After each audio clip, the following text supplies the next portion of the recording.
to get the most value out of your existing investment in Microsoft licensing. Yeah, and the reason this is important is because, you know, a lot of customers buy the Microsoft 365 licensing to get access to other features, you know, so that they've got Microsoft 365 licensing and E5, for example, so that they've got full access to the full Microsoft Office suite and Microsoft Teams with audio conferencing and full access to, you know, the Power Automate platform and all of those things, which are really great productivity tools. A lot of customers don't realize that what they're getting with that E5 license is also a comprehensive security solution. And I think that's something that we spend a lot of time talking to customers individually about their Microsoft licensing and how they might be able to reduce the cost of their security and increase the value and decrease risk by taking advantage of some of these security products that they have in their existing licensing. So broadly speaking, we'll sort of start with the E5 license. So when you have an E5 license in the education sector, that's going to be an A5 license.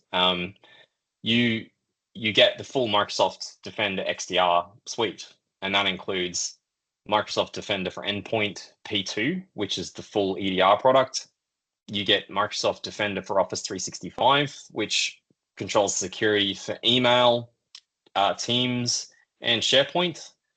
And you get Microsoft Defender for Identity, which is a system that you deploy to your on-premises Microsoft Active Directory servers. And it's fairly unique in that it provides a level of security for those servers that allows you to detect a wide range of threats in your on-premises Active Directory environment that might otherwise go undetected. It also gets you Microsoft Defender for Cloud Apps, which is the CASB solution, so that you can identify things like shadow IT and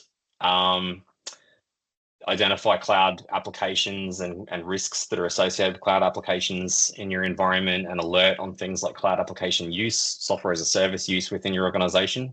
And you also get Microsoft Defender for IoT, which is a Defender application that allows you to monitor and manage the security of both OT devices like SCADA systems, PLCs, that kind of thing. And it allows you to get a handle on the security of IoT devices like cameras, you know, security cameras, voice over IP phones, those kinds of things, like, you know, TVs, you know, refrigerators that have got a smart screen on them, that kind of thing. So these Defender applications form the Defender XDR system, and they're all integrated in a single pane of glass so that you can effectively see all of this telemetry from all of these different security products in one place. So having access to those products is a really amazing advantage. You can get rid of a lot of other products that you might be buying or paying licensing for in each of those categories. And I think the most important thing for customers to take away as well is that the Microsoft Security Stack tools are, you know, fairly feature comparative to the best of breed products that you see in each category. So, you know, that's an important message that we're trying to really get out to those customers about their existing licensing and the value they can unlock. Yeah, because presumably once you get to that point where you're trying to take best of breed applications for different purposes, you end up with quite a complex environment to manage, and that might be okay if you're Department of Defense or if you've got a really big security team, you know, and you really are kind of at that point where you've got you're trying to face off against that level 3 adversary, that nation state adversary, as a threat actor, then maybe having the overhead of managing all of these disparate best of breed top right hand corner of the magic quadrant type solutions makes sense, but keeping them all integrated and all of the telemetry in line and making sure that you've got the capability to detect across different systems and integrate data from different systems in those detections is quite a task. Whereas Microsoft takes a lot of the effort out of that by making these systems really very simple to deploy because they're all software as a service based solutions. Well, the Defender for Identity requires a small deployment of an agent to your domain controllers, ADFS servers, or on-premises Exchange servers, but the rest of the solution is essentially just sort of turn it on and it will begin working. As an XDR system, that stands for Extended Detection and Response, which really just means that you've got telemetry coming from multiple sources. It really integrates very tightly and well together. So Microsoft controls these systems very effectively in terms of aligning their telemetry with each other. And that's a major advantage over having disparate systems that you need to integrate yourself and somehow try to create detection use cases, threat hunting use cases against all of that data. Microsoft does that for you. So the value that you get there just by having all of the systems be managed and developed by Microsoft under one banner is pretty massive. And we typically work on a 4-week time frame, don't we, to essentially onboard a customer into the Microsoft security stack? Yeah, so you can get pretty much everything up and running in 4 weeks, and that's actually, I mean, if it was just a matter of turning the technology on, you could do it in 1 week. The full onboarding is really about making sure that as an organization, Proaxiom understands the customer's security disposition, but also their business and how the business works, what their systems and processes are, what the most valuable systems and assets that make up those systems are, and some of those custom detection use cases that we really want to kind of do with that last mile, where Microsoft have got fantastic detections for systems as a whole and out of the box, but most customers have a number of different detection use cases that we uncover through the onboarding process that add a great deal of value for that specific organization, or they're particularly sensitive systems. So we'll add some detection use cases for those as well. That's all within a 4-week period. If you were looking at a system that was comprised of all of these best of breed solutions, I think your timeline goes a lot longer, and that's certainly what we've found. What I found in the decade and a half that I've been doing cybersecurity architecture is that the onboarding process when you're integrating all these different products is a lot longer. So that's one major advantage of the Microsoft ecosystem when it comes to onboarding is the time. Yeah, makes sense. Question for you: what is the difference between the features available under the E5 versus the E3 license? Is there much of a gap, and from a security tools perspective, and what are the options to bridge the gap? So for the most part, the E3 license comes with the P1 version of whatever the product is. So for example, Defender for Endpoint P1 doesn't come with the full EDR capability. So you can't put a device in isolation mode, for example, in the P1 version of the product, whereas the P2 version of the product is the full EDR solution. E3 is more oriented towards organizations that don't have a comprehensive security need, and maybe if they were evaluating against something like the ASD Essential 8, they'd be a level 1 maturity level that they'd be aiming at.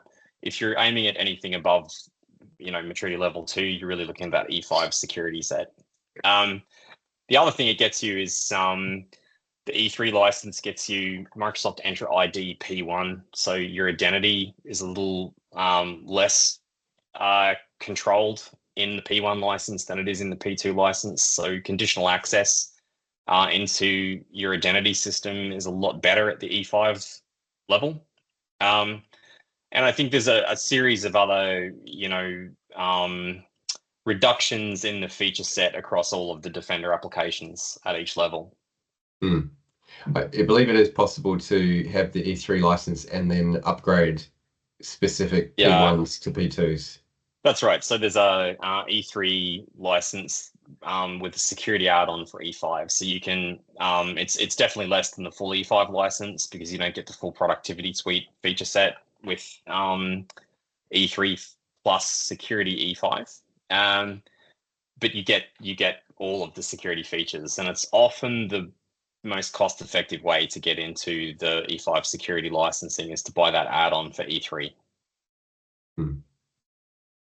What about some of the other features that you might be looking for in a comprehensive security solution around, say, data loss prevention, data loss detection?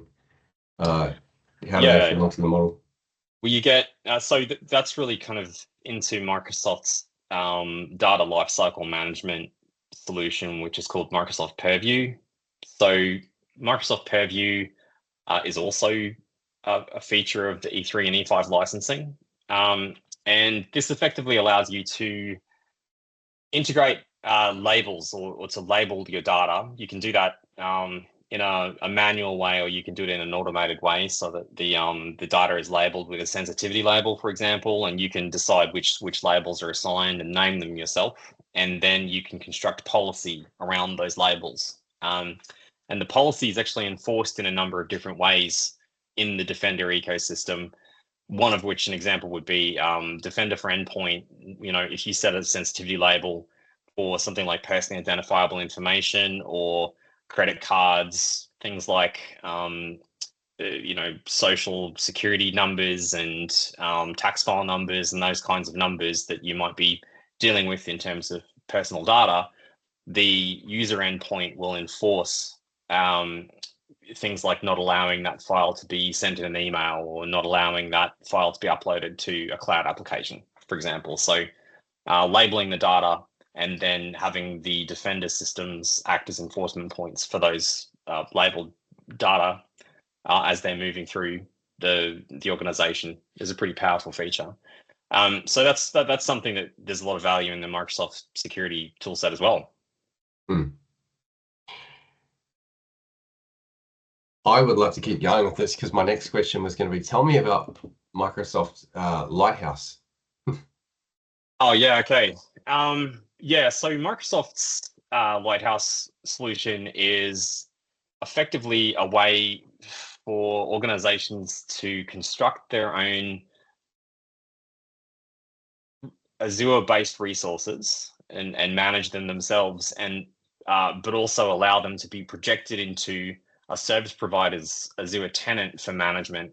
We can do security this way, but you can do it with almost any Azure resource. So if you construct a resource group and you have some resources inside that resource group, and then you receive an Azure Lighthouse offer from a service provider, if you accept that offer, then that resource group appears in the service provider's Azure tenant and is limited to the permissions that were set in the service offer.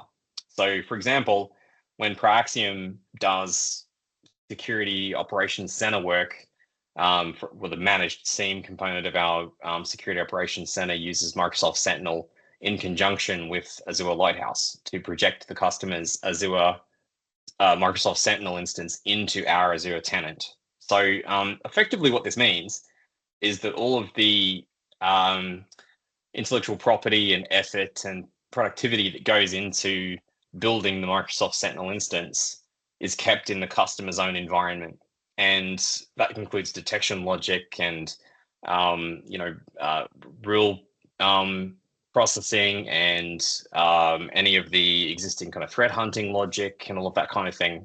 That all stays inside the customer's tenant. And if the relationship between the customer and the service provider comes to an end, the customer can just remove the service offer, but they retain all of their capability in Microsoft Sentinel. So this is a really great way for customers to not get locked into a particular vendor and having to start again from scratch. That sounds like a huge benefit, yeah. It's a massive benefit, because I've seen it time and time again in the industry, actually, where the customers, maybe dissatisfied with the level of service that they're getting from their managed SOC provider, but because they're so tied in with the vendor's technology stack, they will find moving to a different provider quite traumatic. And so it provides the vendor with this, area of latitude to not perform as well as they should, because the customer, has a little bit more of a hard time moving on. But I think, but the way that Microsoft's built the Azure Lighthouse capability, especially for Sentinel, is very advantageous for the customer, because it means they can move to a different service provider quite quickly.